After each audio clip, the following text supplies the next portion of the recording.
Bismillahirrahmanirrahim. Assalamualaikum warahmatullahi wabarakatuh. Selamat berjumpa kembali untuk anak-anak ibu kelas 10 di pembelajaran secara PJJ di semester 2. Langsung saja untuk materi kita yang pertama di semester 2, yaitu kita awali dari bab 9, yaitu tentang seharusnya kita menghindari perbuatan syirik. Di dalam Al-Quran dijelaskan sebagai dosa yang tidak terampuni. Nah, Islam itu adalah agama yang datang untuk menegakkan tauhid, yaitu mengesahkan Allah Subhanahu wa taala. Sebagaimana kita telah bersaksi dalam setiap harinya, paling tidak kita lakukan dalam sholat kita. Kita membaca syahadat yang bermakna tidak ada Tuhan yang berhak disembah kecuali Allah, dan Nabi Muhammad SAW adalah utusan Allah. Syirik merupakan dosa besar yang tak terampuni. Oleh sebab itu, tuduhan syirik adalah tuduhan yang besar dan gawat. Maka kita harus berhati-hati untuk tidak sembarangan menuduh orang lain berlaku syirik. Karena hakikat syirik itu ada di dalam hati, dan yang tahu persis hati manusia itu adalah Allah Subhanahu wa taala. Selanjutnya, apabila kita dituduh syirik, jangan serta menolak keras sebelum memeriksa hati kita dengan seksama. Jangan-jangan memang ada kandungan syiriknya di dalam hati kita.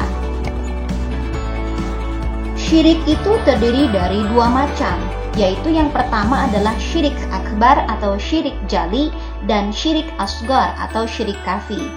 Bagaimana contoh perilaku syirik akbar? Salah satunya adalah menganggap adanya Tuhan selain Allah, juga menganggap ada sesembahan selain Allah, juga menganggap bahwa Allah Subhanahu wa taala mempunyai anak, juga mengingkari kekuasaan Allah Subhanahu wa taala. Yang kedua, bagaimana sih contoh dari syirik asgar atau syirik kafi?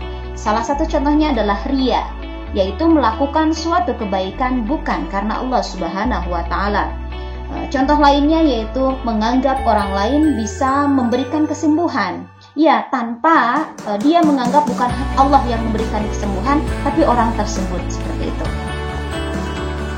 Selanjutnya, ayo memahami materi inti. Yang pertama adalah pengertian syirik. Apa sih itu syirik? Ada dua pengertian. Yang pertama ada secara bahasa, yang kedua secara istilah. Kalau secara bahasa, syirik itu berasal dari bahasa Arab, dari kata asyirku, yang artinya adalah yang pertama ta'addudul alihati, yang artinya kemusyrikan. Yang kedua adalah al-musyariku, yaitu sekutu atau peserta. Yang ketiga an-nasibu, yaitu bagian, dan asyirkatu wasyarikatu, yang artinya persekutuan atau perseroan. Yang kedua adalah secara istilah. Nah, syirik secara istilah itu adalah perbuatan, anggapan, atau itikad menyekutukan Allah Subhanahu wa taala dengan yang lain, seakan-akan ada yang maha kuasa di samping Allah Subhanahu wa taala. Orang yang menyekutukan Allah itu disebut musyrik.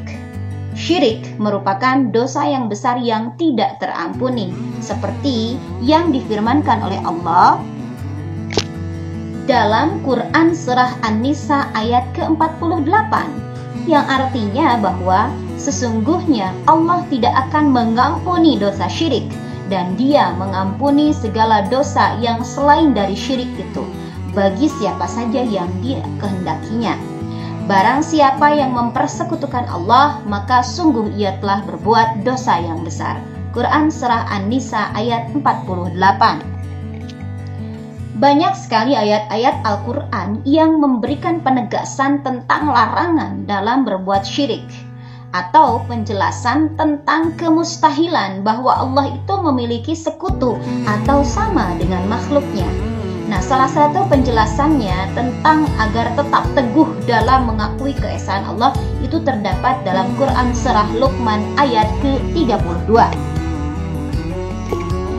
Selanjutnya yang kedua adalah macam-macam syirik yang sudah tadi Ibu sebutkan, bahwa syirik ada dua, ada syirik akbar dan ada syirik asgar.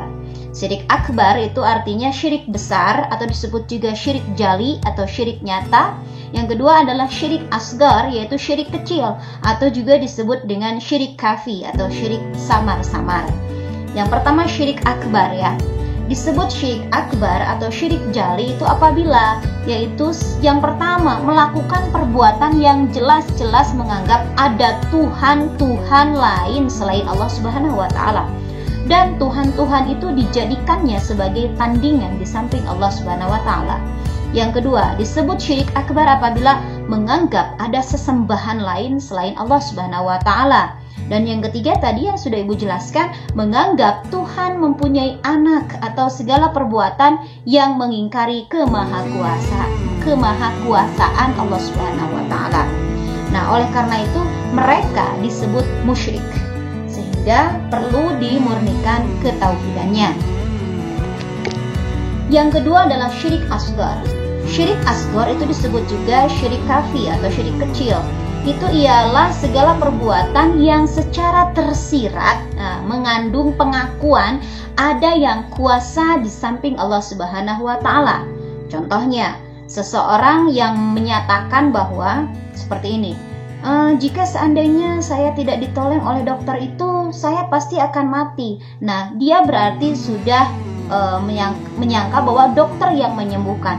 Nggak apa-apa kalau kita menyangka, lewat dokter itu, nah itu hanya sebagai jalan ikhtiar saja. Tetapi yang menyembuhkan itu Allah, nah itu bukan syirik. Tapi kalau kita menganggap bahwa dokter itu sakti, dokter itu hebat bisa menyembuhkan, nah itu berarti kita sudah melakukan syirik asgar. Nah, pernyataan seperti ini ya tersirat bahwa ada sesuatu yang berkuasa selain Allah Subhanahu wa taala. Nah, seorang mukmin yang baik dalam peristiwa tersebut pasti akan berkata seperti ini ya. Seandainya tidak ada pertolongan Allah melalui dokter itu, saya pasti akan mati. Dan juga salah satu contoh dari syirik asgar itu dijelaskan dalam salah satu hadis Nabi Muhammad yang terdapat dalam Musnad Ahmad bin Hanbal, yang dikatakan bahwa salah satu contoh syirik kafi atau syirik asgar ialah seseorang yang dalam mengerjakan suatu perbuatan ada maksud untuk dipuji oleh orang lain atau juga disebut riya. Oke, yang ketiga adalah contoh perilaku orang yang berbuat syirik. Perilaku orang yang berbuat syirik sangat banyak sekali jika dicontohkan, baik di dalam Al-Quran maupun dalam kisah-kisah dalam sejarah Islam. Contoh-contoh seperti itu dimaksudkan agar bisa dijadikan pelajaran oleh orang lain agar tidak melakukan hal yang serupa dan benar-benar mengerti bahwa perilaku syirik itu adalah sesuatu yang tercela dan sangat dilaknat oleh Allah Subhanahu wa taala. Nah, ini berikut ini ada sepenggal kisah yang terjadi pada masa Nabi Muhammad SAW tentang pengaruh Al-Quran di kalangan kaum musyrikin Arab. Seperti yang diketahui bahwa Al-Quran itu adalah wahyu. Allah memiliki ketinggian dan kedalaman makna. Kehebatan isi Al-Quran dan kekhasan metodenya mampu menarik manusia untuk mengerti seruannya dan sekaligus mengimaninya. Nah, kejadian itu ternyata tidak berpengaruh dan menarik hati atau penasaran ketua musyrikin saat itu untuk secara sembunyi pergi malam-malam mendengarkan bacaan Rasulullah di rumah beliau. Padahal mereka sudah saling larang untuk datang dan saling berjanji untuk tidak mendengarkan bacaan Al-Quran. Tapi secara sembunyi-sembunyi di waktu malam mereka keluar dan diam-diam agar tidak diketahui. Nah, mereka itu siapa? Mereka itu adalah Abu Jahal, Abu Sufyan, dan Akhnas bin Syuraiz. Nah, masing-masing datang dari Arab, berlainan ke dekat rumah Rasulullah SAW. Kemudian mendengarkan bacaan beliau di tempat yang tidak bisa dilihat oleh kedua temannya yang lain. Apabila mereka bertemu di jalan waktu pulang, mereka saling mencela. Lalu mereka pun saling berjanji untuk tidak lagi mengulangi perbuatan itu agar tidak diketahui oleh orang lain. Karena kalau ada yang tahu, bisa-bisa orang itu mengikuti jejak mereka. Oke, yang keempat adalah apa sih bahaya daripada perbuatan syirik? Akibat negatif dari perbuatan syirik yang pertama itu adalah amalan soleh yang sudah dikerjakan oleh orang-orang yang berbuat syirik itu akan lenyap dan sia-sia. Yang kedua, orang-orang yang musyrik itu benar-benar melakukan kezoliman yang besar. Yang ketiga, akan masuk ke dalam neraka Jahannam, seperti yang ada dalam Quran surah Al-Baqarah ayat ke-6, yang artinya sesungguhnya orang-orang yang kafir, yakni ahli kitab dan orang-orang yang musyrik, akan masuk ke neraka Jahannam. Mereka kekal di dalamnya. Mereka itu adalah seburuk-buruknya makhluk. Oke, next, selanjutnya, bagaimana sih cara kita menghindari perbuatan syirik? Di antara hal-hal yang bisa dilakukan yaitu yang pertama adalah selalu mengerjakan sholat.